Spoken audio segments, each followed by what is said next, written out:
सभी को नमस्कार। आज हम कहानी पढ़ने जा रहे हैं। उसका नाम है उसने कहा था। उसने कहा था कहानी के लेखक है चंद्रधर शर्मा गुलेरी। चंद्रधर शर्मा गुलेरी जी का जन्म 7 जुलाई 1883 को जयपुर में हुआ। आपको याद रखना है अच्छी तरह से। चंद्रधर शर्मा गुलेरी जिनकी प्रसिद्धि का एकमात्र कारण माने तो उनकी एक सुप्रसिद्ध रचना है यानी कहानी है, वो है उसने कहा था। इनका जन्म 7 जुलाई 1883 जयपुर में हुआ। ये मूल निवासी कहाँ के थे? ये गुलेर गांव के थे जो हिमाचल प्रदेश के। देखिए इनका नाम चंद्रधर शर्मा गुलेरी। गुलेरी जो नाम पड़ा है उनका, ये इन्हीं उनके पुराने गांव के नाम से पड़ा है। गुलेर गांव है जो हिमाचल प्रदेश में।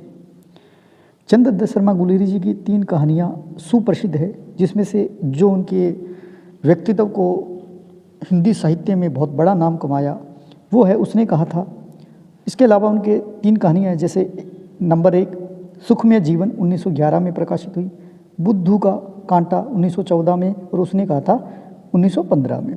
ये 3 कहानियाँ इनकी जो सुप्रसिद्ध है, जिसमें से उसने कहा था कहानी पर फिल्म भी बन चुकी है। ये कहानी उसने कहा था 1915 में लिखी गई।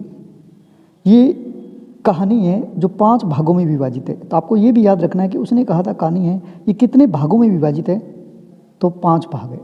ये किस पृष्ठभूमि पर लिखी गई है जो कहानी है, तो आप अच्छी तरह से नोट कर लें। प्रथम विश्व युद्ध की पृष्ठभूमि पर आधारित कहानी है। इस समय प्रथम विश्व युद्ध हो रहा था, उससे संबंधित मतलब उसमें दृश्य दिखाए गए हैं। इस कहानी के अंदर निश्चल प्रेम, देश प्रेम, युद्ध और प्रेम के बीच में प्रेम, ऐसा ये त्रिकोण जो प्रेम है वो निराले अंदाज में अभिव्यक्त है करने वाली ये कहानी है। यानी इस कहानी में देश प्रेम, निश्चल प्रेम और युद्ध और प्रेम के बीच में प्रेम, इस तरह के त्रिकोणीय प्रेम दिखाया गया इस कहानी के अंदर। इसमें प्रमुख पात्र कौन कौन से इस कहानी में उसने कहा था में, इसमें मोस्ट इम्पोर्टेंट ये 4 जो पात्र है इनका नाम याद रखना। एक लहना सिंह जो कहानी का नायक है। लहना सिंह, जब ये कहानी शुरू होती है उस समय लहना सिंह 12 वर्ष का होता है।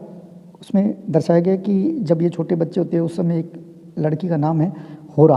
होरा नाम कहीं नहीं आया, अंत में जब ये दृश्य दिखाते हैं तो उसमें उनका नाम आया होरा। तो लहना सिंह मुख्य पात्र है, जिसकी उम्र बचपन में 12 साल दिखाई गई है जब ये दोनों आपस में मिले थे, होरा और लहना सिंह। ये उस समय 12 वर्ष के थे। अभी वर्तमान में जो कहानी का दृश्य अंत में दिखाया गया है उस समय उनकी उम्र 37 वर्ष है। यानी 12 साल पहले की बात, उसके बाद 25 साल बाद में ये कहीं मिलते हैं, या यूँ कहें कि कहानी के अंत में इनकी उम्र है वो 37 वर्ष दिखाई गई।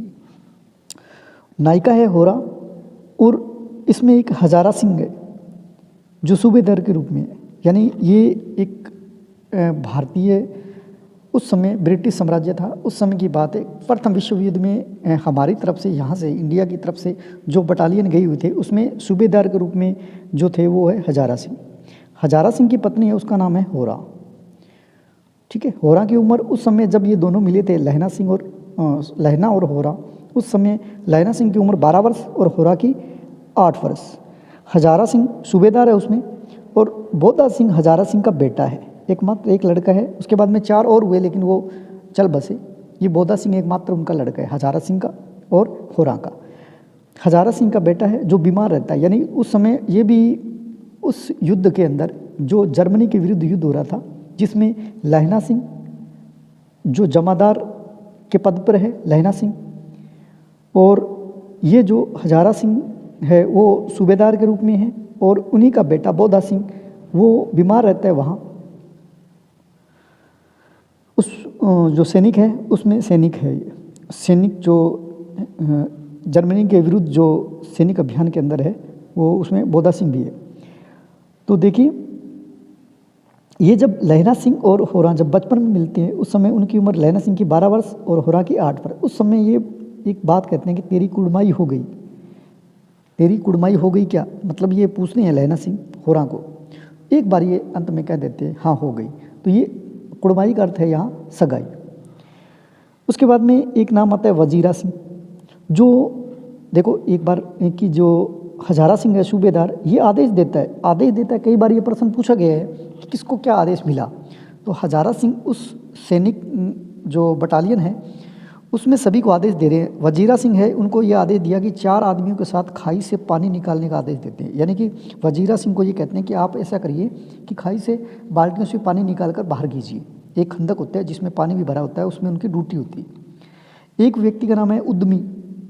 उद्यमी को हजारा सिंह कहते हैं कि सिगड़ी में कोयले डालने को कहते हैं कि सिगड़ी जला, क्योंकि सर्दी का मौसम है, वह सर्दी भी खूब लग रही है, फिर भी पानी कीचड़ में वो फंसे हुए हैं, और या यूँ कहे कि वो जो खंदक बनाए हुए हैं उसमें पानी ही डाल रखे, तो वो पानी बाहर जो निकालने का कार्य तो वजीरा सिंह को दिया है, और उद्यमी को ये कहा है कि आप सिगड़ी में कोयले डालो। वो एक महासिंह हैं, एक नाम आता है महासिंह, उनको ये कहा है कि खाई के दरवाजे का पहरा बदलने का आदेश, यानी खाई का दरवाज़ा है उसके ऊपर पहरा बदलने का आदेश देते हैं उनको कि आप चेंज कर लीजिए। फिर वहाँ एक कहते हैं नकली लप्टन। लप्टन साहब इनके साथ वाले होते हैं, लेकिन एक नकली लप्टन बन के आता है जर्मन सैनिक। उसके बाद में ये जर्मन सैनिक जो लप्टन है वो किसी तरह इस खंदक में बम लगा देते हैं, इसको डिफ्यूज़ करते हैं लहना सिंह, और उसके साथ साथ में वो बाद में जैसे भी इनको पता चलता है लहना सिंह को, तो लहना सिंह उसको अपनी बंदूक से 1-2 सर में मारते हैं और वो बेहोश हो जाता है, लेकिन उसके पूरा तलाशी नहीं ले पाते। इस कारण लप्टन साहब के पास में अभी भी इसके पास एक बंदूक रह जाती है, या कहें कि पिस्टल उनके पास रह जाती है, और उस पिस्टल से लहना सिंह की जांघ पर वो गोली मार देते हैं, और वो गोली लगती है उनकी जांघ पर। उसके बाद में खुद जो लहना सिंह है वो उन पे फायर करते हैं और 2 गोली दागते हैं, और मौत की नींद उनको सुला देते हैं नकली लप्टन साहब को। बाद में इन पे धावा बोलते हैं ये जर्मन सैनिक, तो बाद में इनके पसली में एक गोली और लग जाती है, किसके? लहना सिंह के, क्योंकि उस समय ये 8 जवान होते हैं, 70 जर्मन वहाँ से सामने से आते हैं, पीछे से उसके बाद में तो वो इनके जो सैनिक है वो भी आ जाते हैं, जर्मनों को मार देते हैं, लेकिन उस समय उनकी फसली में एक गोली और लग जाती है। इसमें एक नाम आता है कीरत सिंह, कि मैं जब भी मरूंगा तो कीरत सिंह की गोद में मरूंगा, तो ये लहना सिंह कहते हैं, और लहना सिंह का भाई होता है, वैसे सोचता है। और वैसे जब ये गोली लगती है और अंत में जब मरते हैं उस समय ये वजीरा सिंह को ही अपना भाई मान बैठते हैं, क्योंकि जो दृश्य ना मरने के बाद में सारे साकार होते हैं जो उन्होंने सोचे हैं, तो उस रूप में ये वजीरा सिंह की गोद में अंतिम सांस लेते हैं, लेकिन मानते किसको हैं? ये कीरत सिंह को ही, कि भैया मुझे ऊपर कर लीजिए।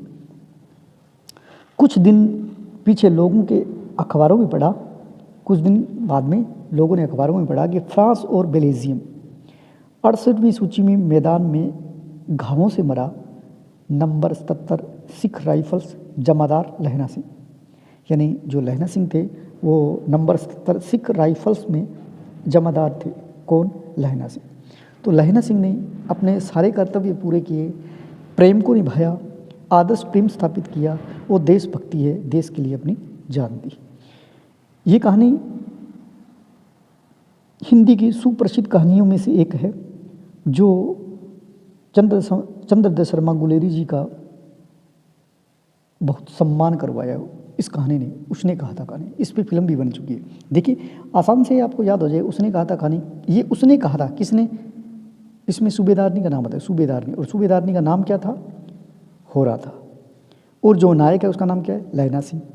देखिए 1915 में लिखी गई, भाग है 5, और हजारा सिंह जो है वो सूबेदार है, जो बाद में ये जो बच्ची होती है वो बड़ी होने के बाद में शादी सूबेदार से हो जाती है तो सूबेदारनी बन जाती है। तो हजारा सिंह की पत्नी है, बोधा सिंह इसका बेटा है, और उस समय जो सैनिक के रूप में वहाँ रहते हैं, जर्मन के विरुद्ध जो सैनिक अभियान है उसमें जाते हैं, उसमें हजारा सिंह तो सूबेदार है, बोधा सिंह उसका लड़का है, वो उसी सैनिक छावनी के अंदर है, और वजीरा सिंह है वो देखिए इसको आदेश देते हैं, और वजीरा सिंह को अंत में जो लहना सिंह मरता है तो वजीरा सिंह की गोद में ही उसकी सांस चली जाती है। और कुछ समय बाद में ये पढ़ा था कि फ्रांस और बेल्जियम की लड़ाई में 68वीं सूची के मैदान में नंबर 77 सिख राइफल्स जमादार लहना सिंह मारा गया। उम्मीद करता हूँ कहानी अच्छी समझ में आई होगी। जय हिंद, जय भारत।